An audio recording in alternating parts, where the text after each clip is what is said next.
Hi, I'm Paul from VeloWorks, and I have acquired a Mercian Strada Special or Speciale, and I'm going to do a nice little bit of light restoration work on it. Come join me. So here I have a 1977 Mercian Strada Special or Speciale. I'll walk you through the bike, show you some of its features, and talk to you about what I'm going to do with it. So this is a really wonderful bike, and I'll point out some of its features that tells me it's kind of one of their kind of higher end models from the time. So as mentioned, it's 1977.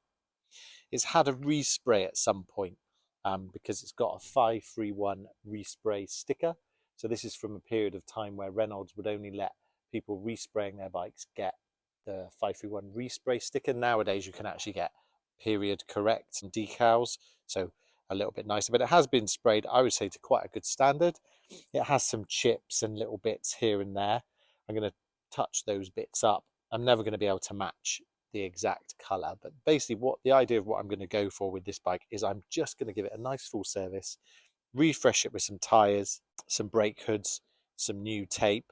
We've got another project get on the go at the moment, a molten restoration, which if you click here you can have a look at the videos for that. So we're putting quite a bit of money into that. So I'm just going to lightly do this up. I think in the future it's prime for a respray, maybe a neo retro build, or getting it really period correct. But just now it's not going to take too much work just to get it rideable and for me to start enjoying it. Love the bike. One reason I know it's the model I said, the Strada Speciale, is because the lugs have like a clover leaf cut out in them. So this meant, for some reason, it was meant to make the bike a little bit lighter because they had bits cut out. It's also got a clover leaf underneath, which I'll show you now. So it has a mix of components on the bike from different brands. We've got a Shimano 600 brake set, which probably is original. It's in nice condition, a little bit rusty here and there, but generally quite nice condition. So we're going to keep that and just replace the brake hoods. We've got a Campagnolo rear hub. The hub feels nice and smooth, so we'll see what that's like when I open it up and put some grease in it. We've got a weird Shimano 600 rear derailleur that I believe is from way after 1977. So that at some point will need to be changed to a Campagnolo rear derailleur. I've got one, but we'll do a separate video on that because it does need bringing back to life. We've got a Campagnolo front derailleur, a Stronglight 100 LX chain set, which is really nice and got some quite favourable chain rings on, not too deftly. The front wheel's been changed at some point because that again goes towards a Shimano hub, Shimano RX 100, which I believe was later. We've got some nice Cinelli bars and stem, and we've got a lovely Campagnolo headset. Another thing to point out on the frame is the rear dropouts are Campagnolo dropouts and they're chromed, so that does give me a real indication that it's kind of quite a special bike. So really happy to crack on. Come and follow me through, I would say, more of a full service than a restoration. So as mentioned, I'm going to chuck some new tires on it, service the components that are on the bike, new hoods, bar tape, and see what comes up as we do the work. But it's basically just to get it back on the road so I can start enjoying it.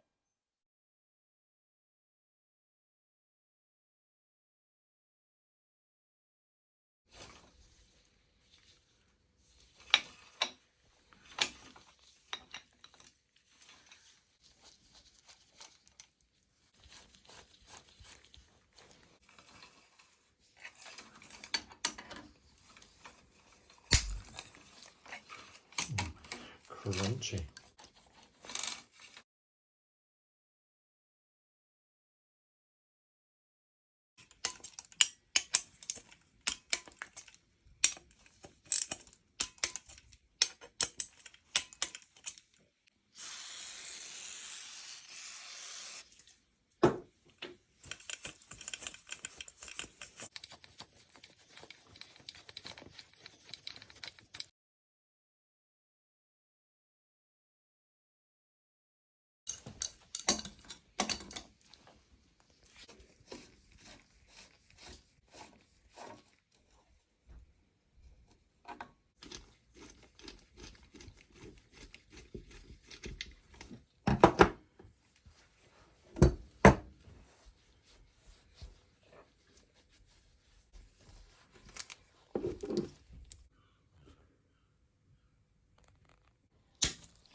Yummy.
Lovely.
So here we are. The Mercian is finished after its light restoration service recommissioning work. So I've taken it for a brief ride. We're going to go for a little coffee in a minute, and it feels wonderful. Proper retro, as though it's just jumped out of the 1977. So really happy with it. It was relatively standard job. Everything was in really good condition, really. Just needed bringing back to life. One hurdle to overcome, there was a couple, but one in particular was the headset. It was really stiff. It just seemed to have lots of dried grease in it, and the cages need to kind of be squashed back into position so the balls protruded the cage. That's come up wonderful. It's super smooth. That's kind of the bit that I'm really happy with. The only other hurdle was this chain set is obviously not original, and when someone fitted it, they didn't change the size of the bottom bracket. So chain sets aren't standardized, so they can sit differently on the bottom bracket. So you put a new chain set on, it might sit further out. This is when I'm talking about square taper chain sets. It might sit further out or further in. Even though this spun when I first had the bike, when I came to torque the bolt up in here to the right torque, this squashed against the frame. So I used a different bottom bracket size just to bring this out slightly. I've not affected the chain line and just bring it away from the frame. So really that's the only other hurdle. Other than that, is it a really used bike? I think it is, but it's definitely been looked after. Hubs are super smooth. There's no pitting on the cones. So I'm super happy with the bike, and I'm going to keep it as it is and just enjoy riding it. It was gifted to me, so I'm very lucky to have this in my life. In the future, what I think I'm going to do is I'm going to find a matching Campagnolo front hub and rebuild the wheels to have like a modern silver rim, maybe a Mavic, maybe a H plus sun rim. So that I'll do in the future, rebuild the wheels. I'd also like to fit a Campagnolo rear derailleur to the bike. I've got one, so we'll do a separate video about bringing that back to life because it's in a bit rough shape, but I know I can bring it back to life. And change the shifters, even though these are really nice, change them to Campagnolo, just so you've got a Campagnolo drivetrain, Shimano 600 brake system, and then Campagnolo hubs. I'll keep the chain set because it is really nice, and it's nice for me to have a little bit of an easier gear on a bike like this. So I hope you've enjoyed the video. If you have any questions about what I've done throughout the process, anything that we haven't highlighted, please comment. Or if you have any additional comments, please let us know. Thanks again for watching, and please subscribe.